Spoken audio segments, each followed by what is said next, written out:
مفتی صاحب آگے نا اعتکاف کے دن آ رہے ہیں، اور پہلے نا بہت زیادہ لوگ اعتکاف میں بیٹھا کرتے تھے، اور اب نوجوان یہ سمجھتے ہیں کہ اعتکاف بیٹھیں یا نہ بیٹھیں ایک برابر ہی ہے۔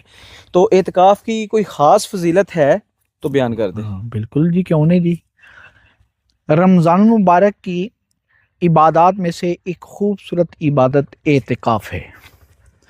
طبرانی شریف میں روایت ہے، حضور نبی کریم صلی اللہ علیہ وسلم نے ارشاد فرمایا، جو شخص اللہ کی رضا کے لیے ایک دن اعتکاف بیٹھے گا تو اس کے درمیان اور جہنم کے درمیان 3 خندقوں کا فاصلہ ہو جاتا ہے، اور ایک خندق کا فاصلہ زمین و آسمان کے برابر ہے۔